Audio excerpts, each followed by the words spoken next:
All right, welcome back to episode 2 of the 2026 Speakin Spring podcast series. Today we've joined with Will. He's back. Last time I filmed a podcast, he was working and he wasn't able to join us, but he's back today. So today's episode, we're going to be covering something we kind of cover in the past. I think we've covered the past 2 years. I know we covered last year.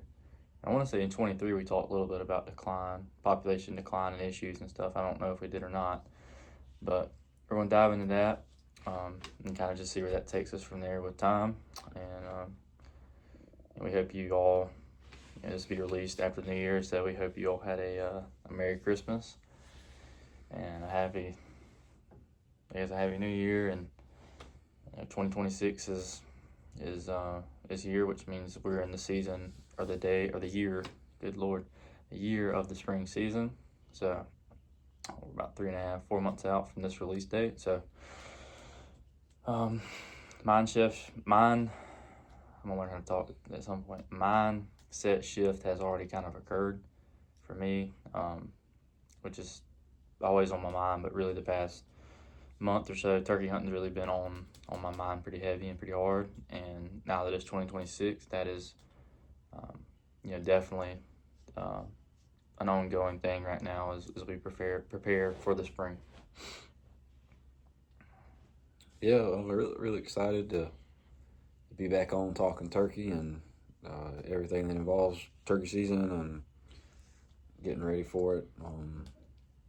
The year usually flies by to get back to about where we're at now, but then from here to turkey season usually takes its precious time for some reason every year. But we'll be able to do this to kind of pass the time and hopefully educate some people out there, and while educating ourselves at the same time, because we obviously do not know it all. We're still learning, but yeah, excited to be back on talking about it and ready to get rolling. We touched on it last episode, kind of with with how things have been and kind of planning things or whatever it may be, and we'll kind of talk about that a little later. But like Will said, we're excited to be back in the swing of things. It's gonna be a long 3 months ahead, but this is what we look forward to. And I touched on the last episode that we put out 3 of these last year, whereas the year before I think we put out 6. So we want to put out more than 3 this year. For whatever reason, that was just kind of the case, but we're going to get these things going a little earlier this year and try to put them out. Obviously, once you get closer to turkey season, things get busier, and it's a little hard to do that, but kind of especially for what we have in mind to start out our season, which we'll dive into after this population talk. But anything else you can think of to chime in before you get going? No, ready to get going. So we got a few talking points. I got some notes here, a cheat sheet, if you will, to read through. So we'll talk about these things together and with y'all. So the first video per se, the previous year we talked about State of the Wild Turkey on the NWTF YouTube channel, and this year it's going to be the same thing, similar thing. State of the Wild Turkey with Dr. Mike Chamberlain, which was on the OnX YouTube channel. So all credit for this information and stuff goes to Dr. Mike Chamberlain, Lake Pickle, and the OnX people. This was released in February of 2023. So this will be coming up on about 3 years old after being produced. So kind of go through here. In the 1980s and the 1990s, restoration really begins.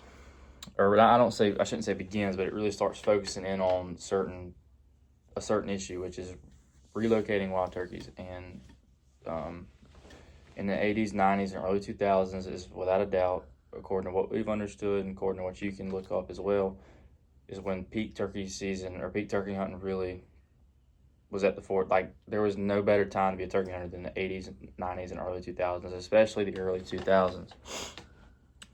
So in the 2000s, started noticing that flocks were beginning to decrease, and around the same time, states had removed funding as most goals had been met with restoration. The fur market collapsed, predators increased, the nest success had begun to lower, and turkey hunting popularity essentially explodes. And like I said, in early 2000s, there's really no research ongoing. So you go from this period of having literally millions of dollars in restoration efforts and research efforts to literally essentially none. They cut out all research. 90% of state agencies had done so, leaving there to be no research essentially for the wild turkey. So what do you kind of gather from the introductory of that is like, we restored turkeys, we got our goals met, and then that effort just completely crashed. Yeah, it's kind of weird. It seems like it's almost like as your turkey numbers are starting to decrease, the popularity of turkey hunting is getting more widespread, which really doesn't make a lot of sense. But a lot of that I feel like is just the overwhelming number of people that really haven't invested a lot of time into turkey hunting, just jumping on board and just doing it, and not really understanding that it's decreasing as you're jumping into it, you're kind of contributing to the decreasing number. I mean, because you're not really understanding what goes into it and all the ways to help the decrease of the population.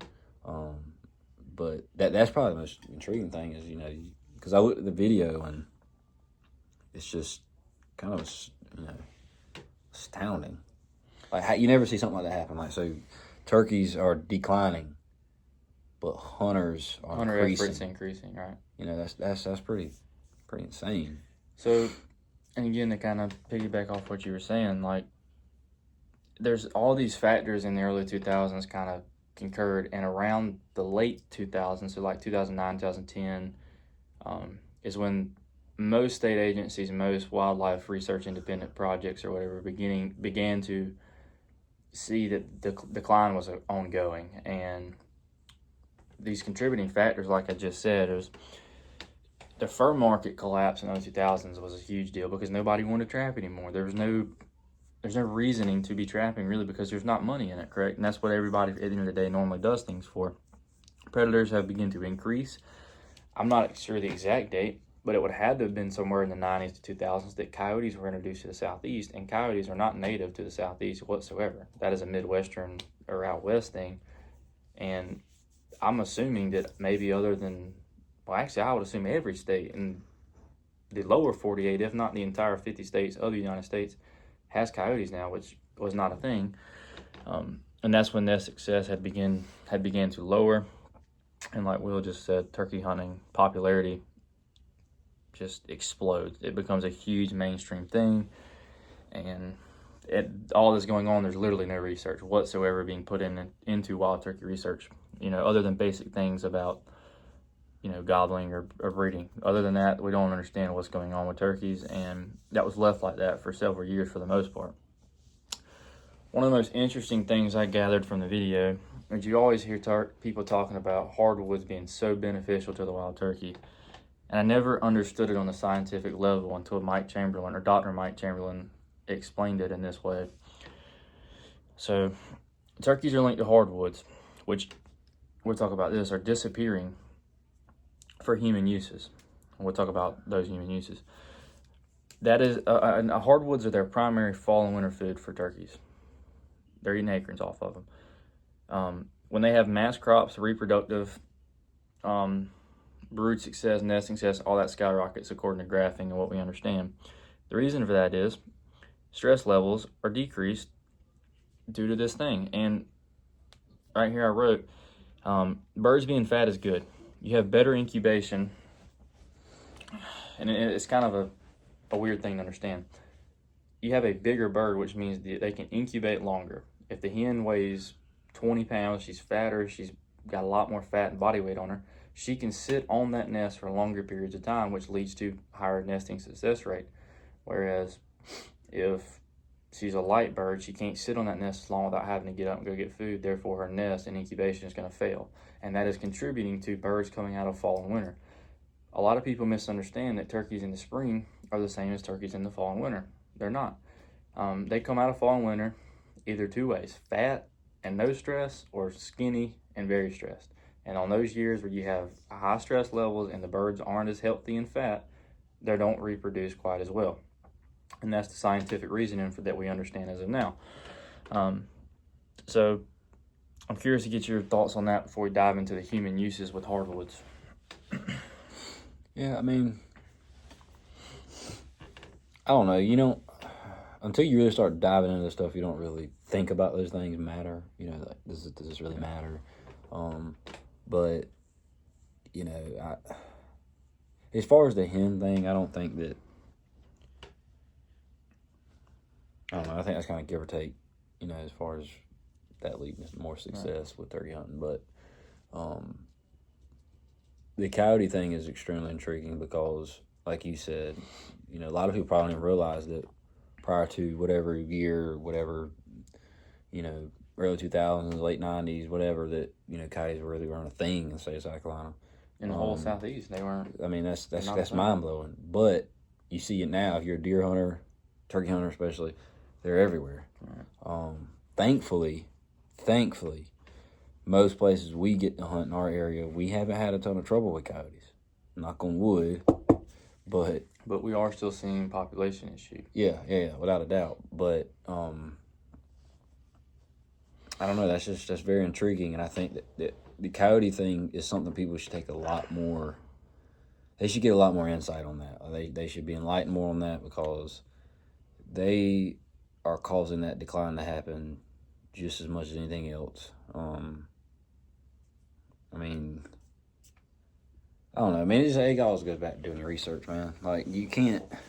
We know a lot of people that we hunt with and that we're close with that over the years, they trap and stuff like that, and it's a good thing to do, but. And they still decline. But there's so many. We'll talk about. There's so many contributing factors that, like, just simply trapping a predator on its own is essentially useless, or just burning on a cycle useless. You have to do so many different things, and turkeys are so different, unique than other animals when it comes to what they need and what they desire to live. And it's just, again, luckily all this research is kind of kicked back up that we're going to keep talking about, and it's kind of continuing to be a thing, luckily. And now all this research is being churned out, and hopefully we're going to get answers and understand how we can stop the bleeding and then hopefully restore population back to what it needs to be. So, I kind of want to talk about how incubation peaks differ from where originally thought. And I don't know. I got some things pulled up here on the computer. I don't know if I have images or not of it.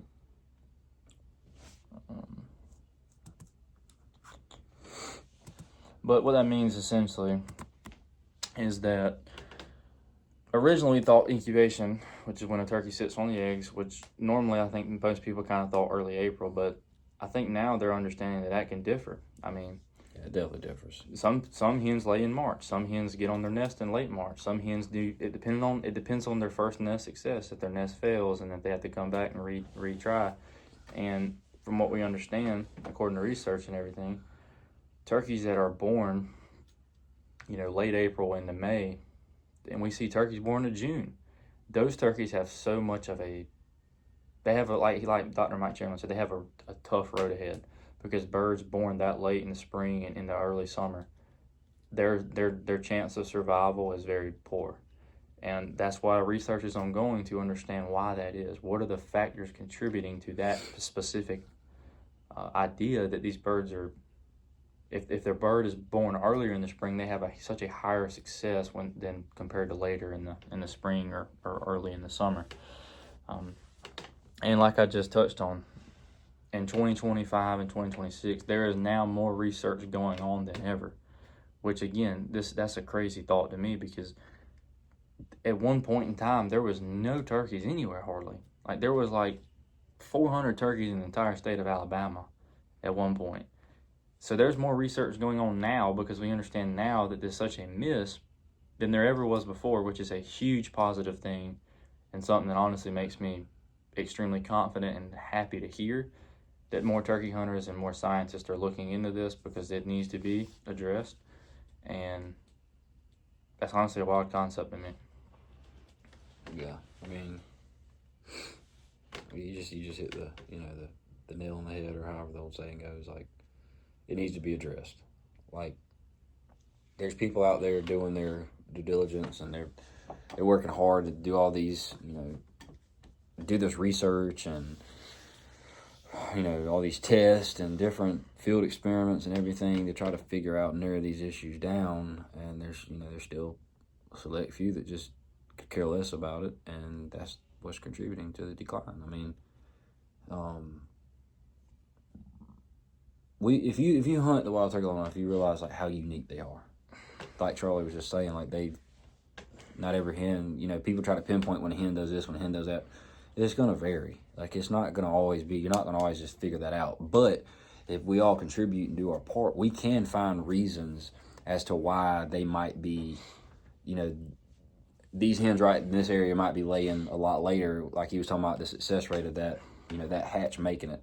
This not very likely. Well, there's reasons for that. But there's also reasons that we as hunters and all these regulations are maybe causing that to be a little more pressure on them, and it's pushing them to hatch a little later, right. which is obviously decreasing the population because they're not, the babies aren't making it through the summer, and it's just mind blowing. And like you said, they're so complex, and that's why the research is so important, because we can't solve a problem without having at least somewhat of a grasp and understanding of, okay, why is this a miss? Why aren't hens making it? Why aren't poults making it? Why is the poult per hen ratio just so terrible? The research is going to tell us that, and then we can make the changes. But if we start making these changes without any research whatsoever, yeah, you can't do that. We can't. And we're going to talk about how people say that these state agencies are making knee-jerk reactions and how that's just completely not even close to being accurate. We'll talk about that later. Like Will said about the predation thing, like so many things contribute, and like you said, predation is such a complex thing. I've trapped a lot in my life, and they're very complex. Like Dr. Mike Chamberlain touched on it. Like, and I saw the picture. There's predators in pictures with turkeys literally not bothering them, and you think about that, and you're like, how is a coyote or a fox walking behind a flock of turkeys and just not bothering them? Well, he wasn't hungry. But if that predator is hungry, he's gonna take advantage of it, and it's also not as what we've talked about, and people that we hunt with in the turkey hunting world that know this. This is almost a common sense thing. Predators are gonna have their path to being a predator is gonna be a lot easier when they're approaching something that is a lot less, doesn't understand its surroundings. Therefore, which is an egg. Yes. Like yes, they will go, attack a live full-grown male or female turkey like that. That'll happen, obviously, a lot. But they're less likely to be successful. Exactly. They're less likely to be successful because those turkeys are older. They have a lot more wit about them. They're smart. But, it's a lot easier to get on a poult or a new hatched, baby or, an egg. That's so much easier. That's such a good point. Because when we're talking about predation, everybody thinks of a predator being a giant grizzly bear or a giant bobcat or a fox or a coyote. Predation, like he said, it can be eggs and poults, and that's when turkeys tend to die.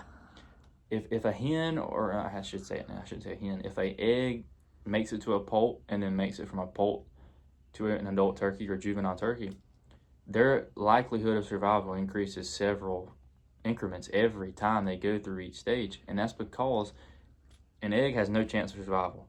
A poult does, because a poult can do what? Get around. All right, but once that poult reaches a certain age, they can fly. So then their likelihood of survival increases and increases and increases. So I'm glad you touched on that. Predation isn't just killing a full-grown turkey.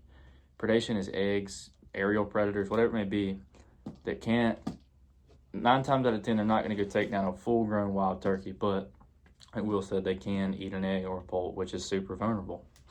Yeah, but people are going to question, why does that, how in the world do we stop a possum in the middle of the night somewhere eating an egg out of a nest? Like that, it doesn't, you get rid of them, but you got to understand that, just like you literally just said, there are regulations put in place. There are seasons limited. There are bag limit limited for a reason. For these exact, like people will say, well, how do we help with helping possum eat an egg? Listen, follow the law. If, like Charlie just said earlier, the success rate of life for a hatched, group of poults in the late spring, going into the summer, being less likely. Well, think about this. If your season's crunched and the pressure on turkeys is, kind of tighten a little bit, it's giving those gobblers opportunity to get more widespread reproduction done with no harassment. So that's how all these things kind of gel together and matter, because you can't just say, well, like y'all are talking about, these eggs and what do we do about that? Like, that shouldn't matter to us as turkey hunters. It does, because those eggs not making it are making it less and less and less and less and less amount of turkeys that we're going to get to hunt for years to come, because you're kind of being a little hard-headed about the actual regulations and the rules and the seasons and the limits. Like, that stuff matters, and it actually matters when it comes to the eggs too. Like you don't like you're saying, and I try not to step on any toes, but people whine and complain. This past year, this is the first year in South Carolina with season date changes, and I've heard nonstop whining and complaining about a month-long season, and they push the season back. Birds aren't gobbling as much, and we're going to talk about that. But those are the people that I look at and I think to myself, you don't care anything about the wild turkey. You want to kill. You want to hear them gobble and you want to kill them. And that isn't what we can do that in 10 years. But let's make sure that we keep enough around to do that, because we're not headed in that direction. So be a little unselfish and say, all right, we have a month season. Oh, well, go to another state. Like, you have opportunities out west. If you want to kill a turkey that bad, then go somewhere. So, and we're going to talk about other things, and I'm going to talk about proof that season changes and shortening does help, in my opinion. But the next video we're going to talk about is, out of the two, this is my favorite video. One of my favorite I've ever watched on wild turkey research, and it was actually this past year in 2025 in the spring. With Mike Chamberlain on the Huntin Public. It's called Wild Turkey Research in 2025 with Mike Chamberlain and Patrick Whiteman. And I'm not sure on this. Mike Chamberlain, I know he went to Georgia and all that, but I want to say Patrick Whiteman's from South Carolina, and I could be wrong. I know they do a lot of research here, but I could be wrong on that. But I just wanted to, if he is from South Carolina, that's certainly pretty cool, and I'm not sure of that. But so let's go right here to.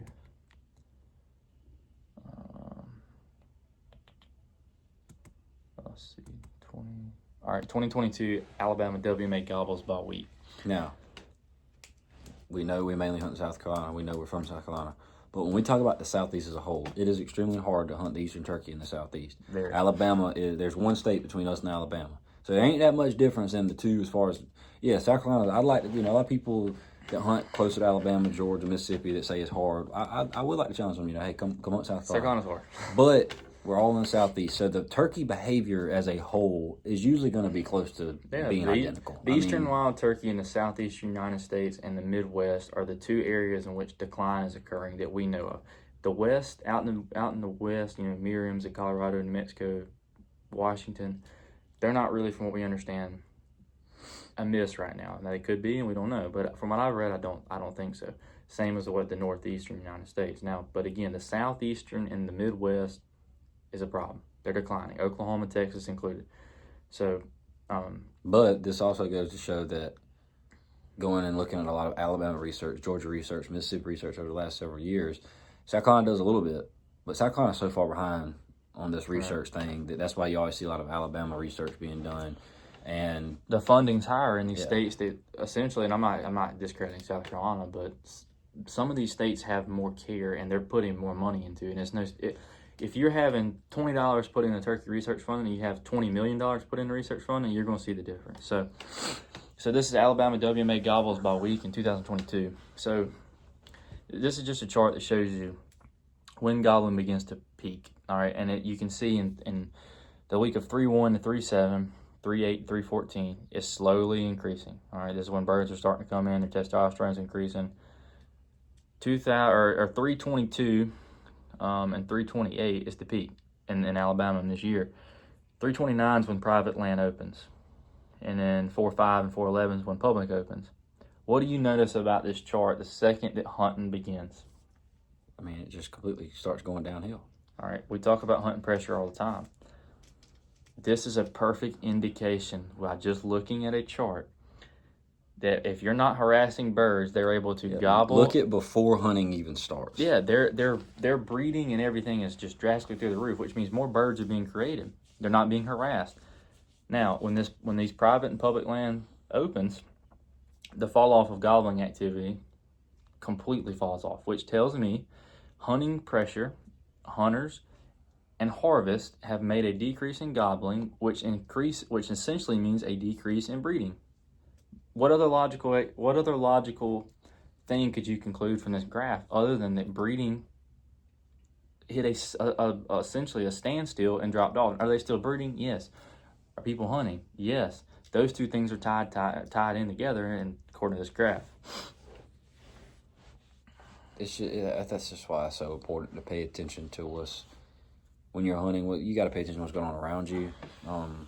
Like if you look at this chart, I mean, it's unbelievable how a week's time, the week before a private season comes open, the change from that week to the private opener. Over 2,000 gobbles a day. Then a change from, and usually I would say this is South Carolina. This is Alabama, but I will say South Carolina. I'm looking at that between that private opener and public opener. So in the state of South Carolina, that's like that first week of April. We all know when the season used to start in mid-March to late March, that first week of April, the birds are usually hot as I don't know what. Right. But if you look at this, we're sitting here worrying so much as hunters about, oh man, it's gonna be the week they're just so fired up. Their testosterone is through the roof, and they're out just like a buck and rut, you know. But you look at this, and it kind of humbles you a little bit and says, well, we're just adding nothing but a ton of pressure to them during that time frame, which harass them. They're not able to do that. And then the drop off from the next week after the public opener is just mind blowing. So it's unbelievable. But it doesn't mean you can't hunt. Right. You got to be smart about where you hunt and how much you hunt. So. And let me ask you this, and Huntin Public touched on it some. I think Ward had talked about it. If you watched Huntin Public, Ward touched on it some and asked him about it. Let me ask you from a personal experience this year. This is the first year we've had a season from April 3rd to May 3rd.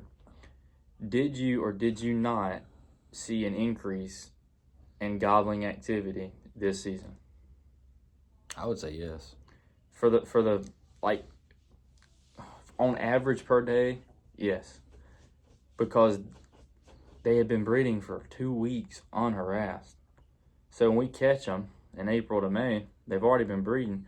They're looking for more. And the gobbling, in my opinion, had increased in a short amount of time. Now, obviously, if you have a March 22nd season to a May 1st season, gobbling is going to be more, but not on average, right? So in a short period of time, I personally think gobbling had increased, which didn't make hunting any easier. But when it's like that, think about it. When it's like that, March 22nd, for example, and people just go nuts and hunt those first 2 weeks hard. And the turkeys are gobbling their brains out, right?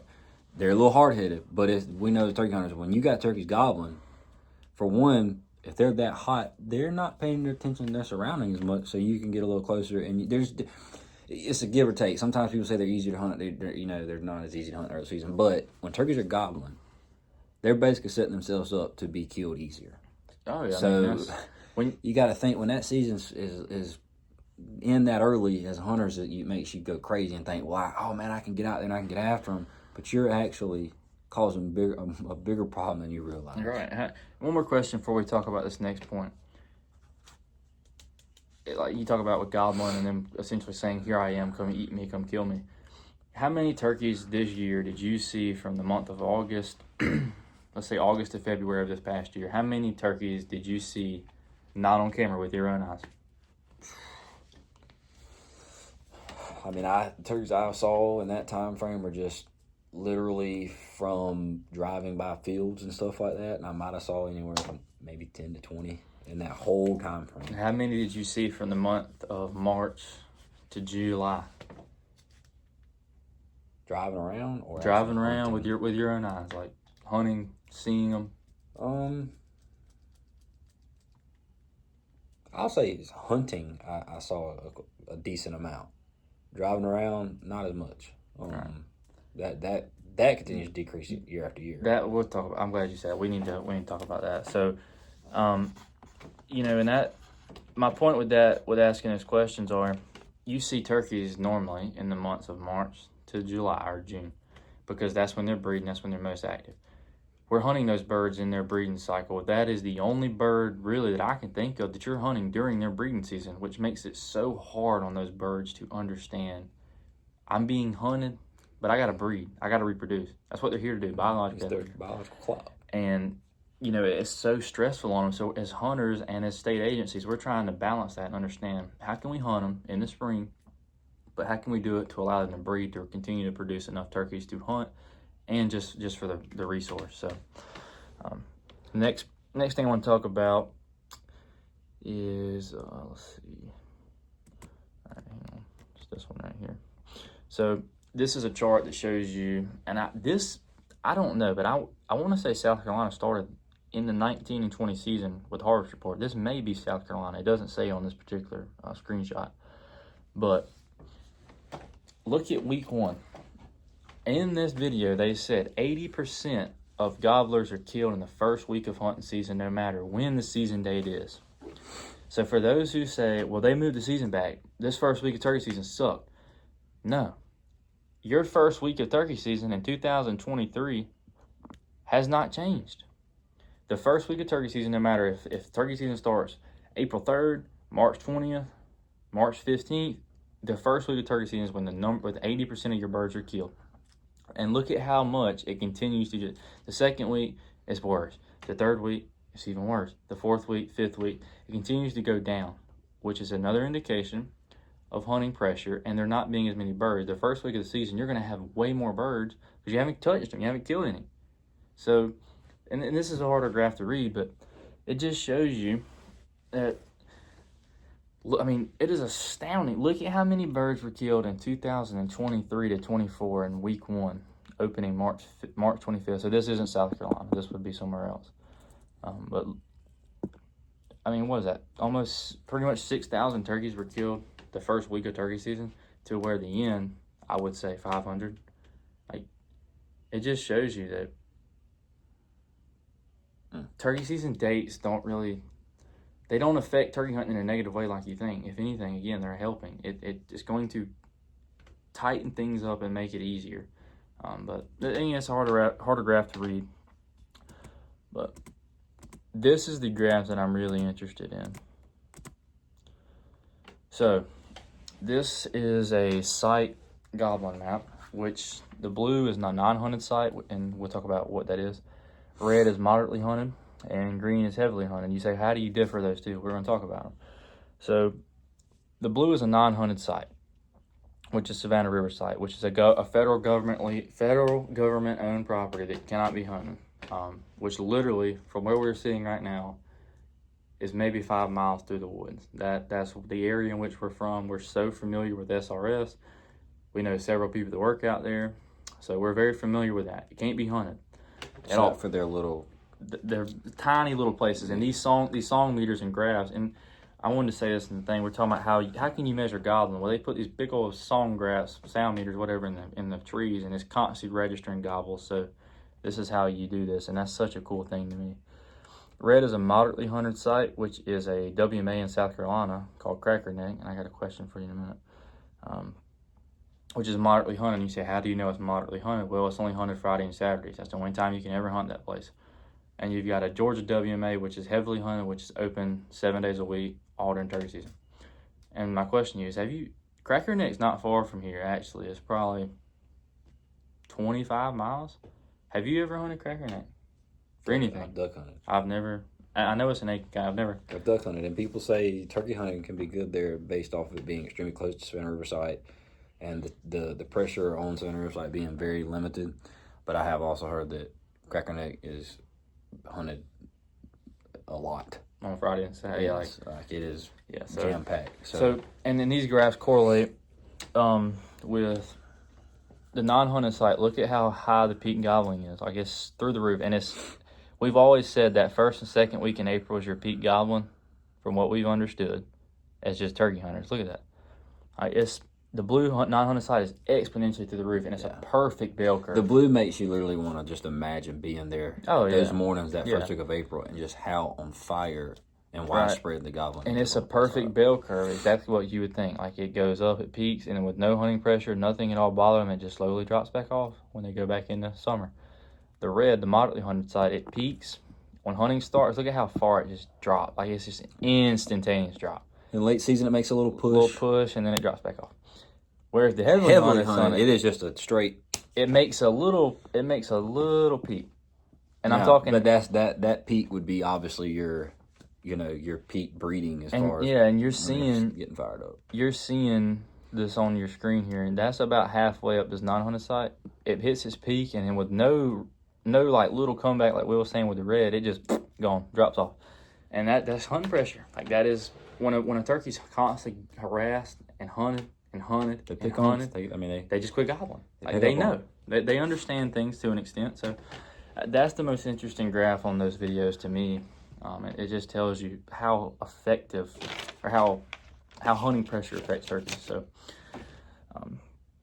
So with all these things, like I said earlier, states are trying to stop the bleeding by pushing these dates back, and that's the only thing they can do right now. I mean, there's not really anything else they know to do in this particular moment based off recommendation. And this is what I'm talking about right here. To those who say, well, this is just a knee-jerk reaction. These people don't understand. They don't have the research. Not true. Agencies were provided recommendations on setting seasons decades ago based on the research. In 1999, a document by Bill Healy, I think I pronounced that right, wrote recommendations.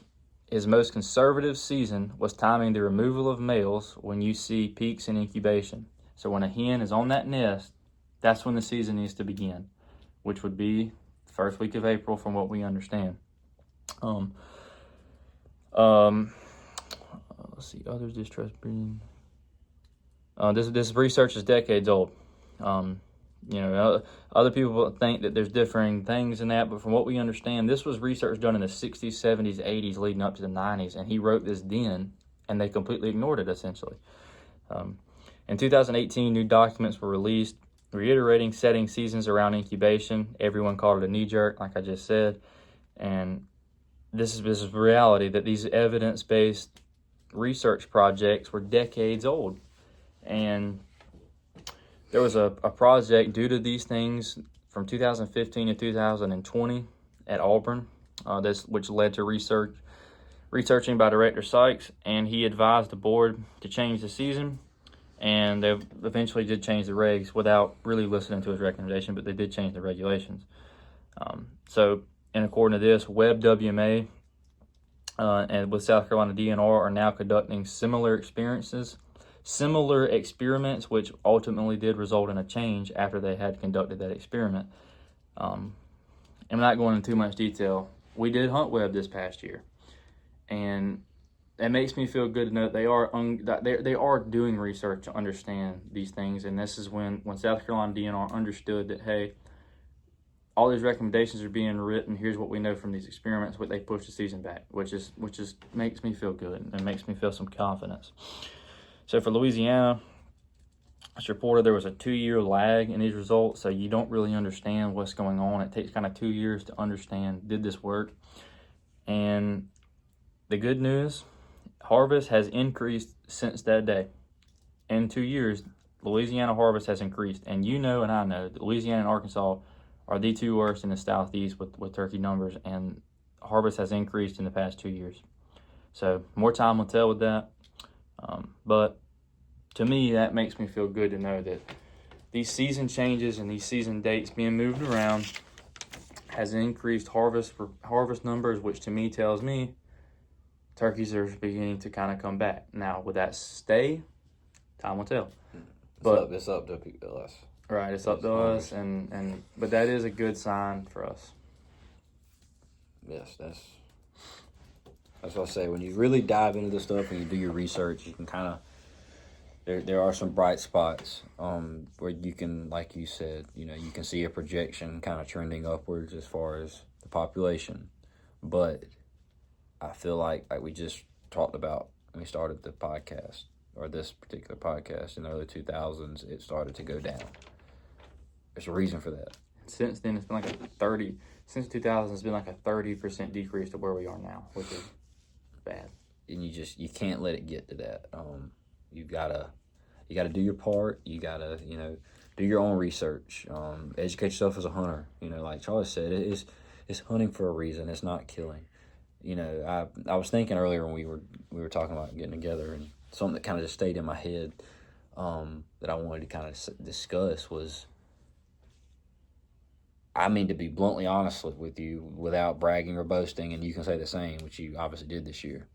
I would say this year, last year, probably even the year before, If we really, really, really, really, really wanted it bad enough individually to tag out, it would have happened. Right. There's no doubt about it. Like, I know for a fact last year in South Carolina, my 2 birds would have been tagged, without a doubt. If I hunted nonstop pressure, just pressure birds to death, stuff like it would have happened. But it's just not about that. Instead of you punching a tag, we took others. Yeah, we went with other people. But it's just being smart about it, man. It's just being smart and not just saying, "Well, I'm just gonna go out here and slaughter them." And I would rather go turkey hunting 7 days in a row. And we talk about this all the time. I'd rather go 7 days in a row, get up at the crack of dawn, extremely tired, war slam out, hunt several different places from sun up to sundown. Not over pressure, not several different places. Hear a couple gobbles and go home with a smile on my face. Then to get up and just kill one every single day. Like, it just... You get burned out. It really does not bother me not to kill turkeys. If I don't tag out, I don't tag out. If I don't kill one bird, I don't kill one. I just want to hunt. That's why it's called hunting, not killing. Why do you hunt the wild turkey? What is the number one reason for hunting the wild turkey in your head? It's just the challenge. It's the challenge. It's not something where you go sit in a deer stand over some corn and you got a couple of nice bucks walking out in front of you. Right. I don't want to talk about that because I had that. We're not going there. I'm not going to do that. But it's the challenge of it. It is. I'm a coach, and as a coach, I like a challenge. You don't want to play. You don't want to be. You don't want to be. You don't want to be Georgia. Yeah, playing. Playing a 8-man Skeeza football team. Okay, like you just don't want to do that. And it's just that challenge of when you get up, you don't wake up saying when you can kind of say this with deer hunt when you learn how to pattern deer on camera. But you can't say it's turkey hunting. You know for a fact, all right, I know exactly where I'm going with that tree right there, and I know he's going to pitch down right here at 25 yards. He's going to come to 20. You never know. You never know. You can say that, and sometimes it's going to go your way. We literally went on a hunt last year with 2 old fellas we think the world of, and we basically said, if we get right here in this corner, this cut over right here, they're going to pitch down right here, and it's going to be done in 10 minutes. And it did happen, but it didn't happen exactly how we wanted. Yeah, or how we thought. They didn't wake up just gobbling their brains out and pitch it. We're going to talk about it. I go for the challenge, dude. Like, it's turkey hunting to me is something that goes back decades and decades and decades to Native Americans who I can only imagine without camouflage, without, these, all these multi-million-dollar businesses that make turkey calls. Native Americans didn't have any of those resources. It was technically like homemade resources, and they hunted them. They hunted them basically because they had to eat them and survive. Exactly. But you're not going to sit here and tell me that the population went widespread back then because, in a way, Native Americans knew what they were doing, and they had other animals to get out and harvest. But I know I've kind of went into a lot, but I mean, just to answer, it's just the challenge, man. Like it's something that when that clock hits opening day turkey season, your brain goes nuts for it. You don't go nuts for, my heart's beating. He's at 15 yards. I'm about to pull the trigger. I hate to sound I just like the challenge, man. I hate to sound like Toxie Hayes with this, but I do it for the gobble. I could go turkey hunting 30 days in a row and not kill a turkey. If I hear a gobble a day, I'm satisfied. Yeah, I mean, I like to gobble, but I also could just sit. I could sit in that time of year and hear long. I mean, it's just, like, everything about all it. The wildlife coming to life. I can sit, and if I go 10 days without hearing a gobble, and I hear a hen cutting in a tree or doing a tree up before she flies down, my week's been made. Right. It's just the communication, the challenge, That's the thing. Is to me, and I just thought about that. It's the 2 C's. Okay, it's the communication with the wild turkey and the challenge of getting face to face with a dominant male turkey. Like, and it is so. There's people out there, man, that go and they get on them every single day and they kill them all the time. And it's such like a nostalgic thing for me. Where like, late February, early March, when you start smelling that pollen, college baseball's on. March Madness is coming up. The air has a feel. Like, you just get this certain feeling in your body where you're like, it's time. Like it. Yeah. And you got we've not done it. We'd like to at some point. But you've got people like Dave Owens and some of these guys that get up February about 20th, and they hunt from February 20th to June 20th. Like, if you don't think that there's passion and love in the world of turkey hunting, then you just ain't doing it right. Because if you truly love turkey hunting the way we do and the way others do, you're going to make some sacrifices. You'll do it, and you'll do it. You'll wake up 30 days in a row with 4 hours sleep every day and it don't matter. You wake up every day with the same exact energy every single time. And like you talked about, with that same level of optimism. Oh, yeah. Just that feeling of, I can remember we hunted a place, this is 4, 5, 6 years ago, where it was like you were on that split side of optimism where you knew you were getting on birds, but you didn't know if you were going to kill a bird. And that's not what I'm talking about. You don't know going to turkey woods that you're going to kill a turkey. You just need to cherish the moments of hearing nature wake up and hear those birds gobble and just listen to them, communicate with them, battle with the hens. Even if you call a hen up to the deep, like, it don't matter. Like, just live. Well, that's like for what those moments. That's like, and we'll talk about. This is just kind of the thing we always do. We'll talk about each kind of hunt as we go on. But I went all the way, an hour and a half drive, last day of the season. Spent $250 to hunt Georgia the last day of their season. I went all the way over there. I didn't hear the first turkey gobble in the rain. Did it rain? It had rained like the night before. And for like 3 days straight. I didn't hear a gobble. But I was sitting there and I heard a hen start cutting at me and I watched her come to me. That made my day. That's the best $250 I ever spent, according to me. Like, I left that day driving home at 3 or 4 in the afternoon. It's hot. It was like 9 degrees. And I was like, man, I tried. I went out on a limb and tried it, and it didn't go my way. I just want people to understand that it's so easy to make it seem like in the heat of the videos we're not so passionate about getting a bird in close. And like, there is not another feeling like having a turkey 15, 20 yards from you and you pull that trigger. There's not another feeling like it. But it's just all those moments that build up into it and all those memories you get to cherish. And it's just, I know sometimes in our videos, because Charlie can attest to this, there's been days where hunt just ain't going right. Now, I can say honestly that when birds are acting right, but we're just not getting close enough, usually my frustration don't build up. My frustration will build up whenever I'm going for 4 or 5 days and I ain't heard a hen cluck. There's been days when that's happened. I'm walking back to the trucks and I'm just kicking the ground, or I get upset and I throw my stuff in my truck. I'm just like, when you're passionate, like, and it doesn't go your way, like, you're gonna get. But frustrated. It's not about not going your way. It's in terms of killing you. Right. It's not even nowhere near. It's not getting the experience. Yeah. Which is gobbling turkeys and what you live spring for, and good weather and nice, pretty bloomed out flowers and all that. And it's just so frustrating at times. But we got 2 more things to talk about. We're actually 3 more, so we kind of need to get going here. But we're gonna dive into all this stuff on these next episodes because, man, we get talking about spring turkey hunting and we were 20 minutes off the topic of what we are, because that's just passion flowing. But I talked earlier about hardwoods disappearing due to human uses. Now, when I say human uses, there's a few things, and we talked about this before.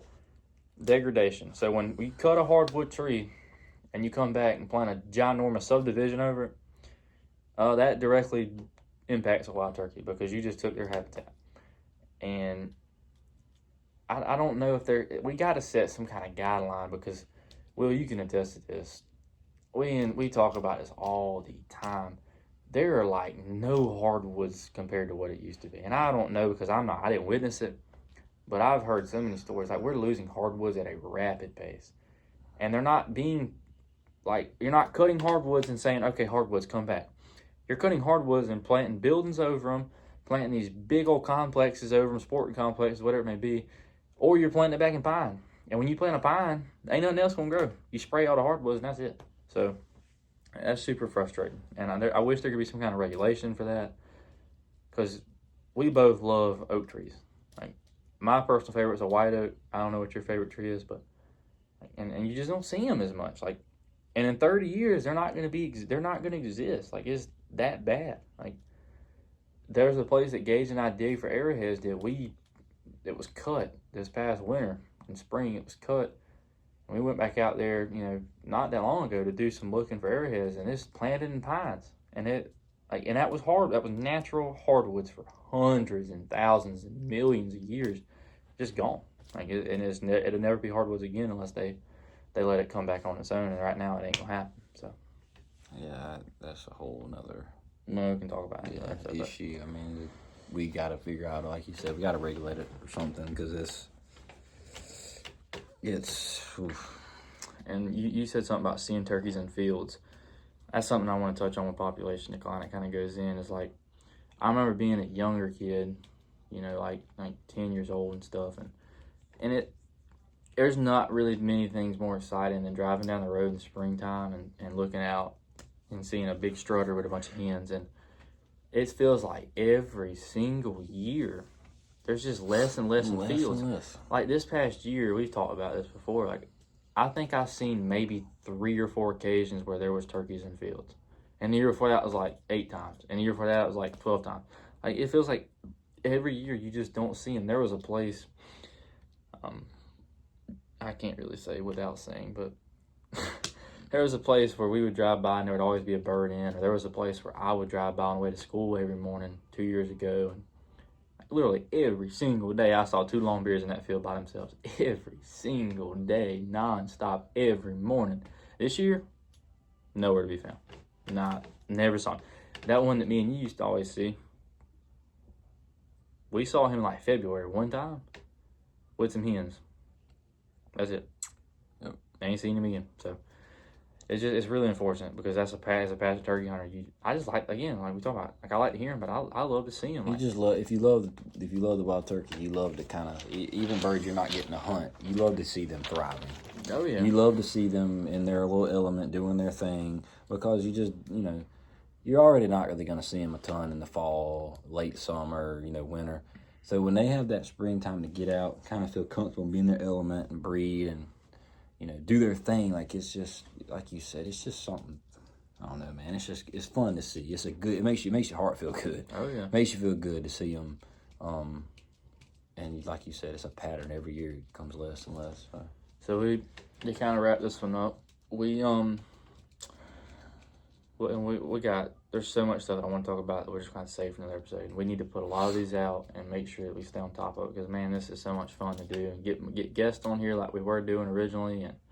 But anyways, I had kind of touched on in the first episode some plans that we were kind of working on, seeing what we could do. I don't know if you follow any of our YouTube shorts or anything, but we did release a YouTube short revealing that we are going to South Florida. I know we sound like a broken record with that because we have planned to do that. I think it was the first year we started this whole YouTube ordeal. We're like, man, we're going to South Florida. We're going to South Florida. And like literally a week before that, it just completely imploded and we didn't go. So this year we're going. And I only say that because the hotel's booked. Like, there's no turning back now. And I'm not going to say what, or I'm not bragging or boasting, but it ain't like a little cheap little $90 hotel that I can just be like, yeah. I ain't worried about it. But so we're going, and there's more planning to be done. We have the date set, and we have an idea what we're going to go do, where we're going to hunt. But nonetheless, we're going, and we're super excited. You probably say, well, y'all are 2 pansies for staying in a hotel. Well, this is our first, like other than me going to Georgia, this is our first out-of-state hunting we've ever done. And on top of that is South Florida. Like, we're not hunting in the mountains of Alabama. We're hunting in the literal Everglades swamp. Like, it is going to be nasty, wet. So do I really want to walk around in water all day and then go sleep in a tent? Not really. So we got our hotel booked. We're leaving the Thursday night of, I think it's the 18th, and we're getting there the morning of the 19th. So we'll take all day the 19th, and we're having to kind of squeeze this in because of work and stuff. So we'll get there the Friday the 19th, and use that as an entire day to scout, because we are hunting public land, which it's going to be tough. I mean, there's going to be a lot of people. Like, it's going to be bad. So scout all day the 19th, get a few hours of sleep, wake up, hunt the 21st, hunt the 22nd, and head on back. And then after that, we'll be getting ready for Georgia opener and South Carolina opener. So I kind of want to touch on that. And we're trying to figure out some things with other people and getting some ideas of other plans. I myself am looking at, Will's not able to travel as much and do it as much because he has a full-time position, whereas I have a part-time position, and it's a little more flexible. So I'm looking at going to North Carolina for a few days by myself. Not sure of that yet. It just kind of depends on with the whole Oklahoma or Nebraska ordeal that we're kind of discussing. But we're trying to get Mr. Randy Grimes to head out west. He's looking for his last birdless land, the Miriams. So that would mean the world to Bill and I if we could go out there and do that. So we're kind of trying to push the bear a little bit with that one and see if he can come through. But if not, hopefully the next few years we'll get to go out west and but we'll try to hunt somewhere other than Florida as well. Like I said, we're kind of talking about some Oklahoma, but nothing's set in stone right now other than South Florida. That's set in stone, and we're already doing some scouting, some digital scouting, and on X and on the phones and computers, and trying to get an understanding of what we need to be looking for, where we need to be hunting, and so. That being said, you got anything else to add to any of that? I'll be that. I'll wrap it up. I'm sure you've heard that plenty of times as a coach. Coach, is there anything else you gotta add to that? So that being said, we'll wrap this one up, and we'll catch you on episode 3. We'll figure out something to talk about in the next episode. I'm sure we got plenty to run our mouths about. So we'll catch y'all in the next episode. Stay blessed.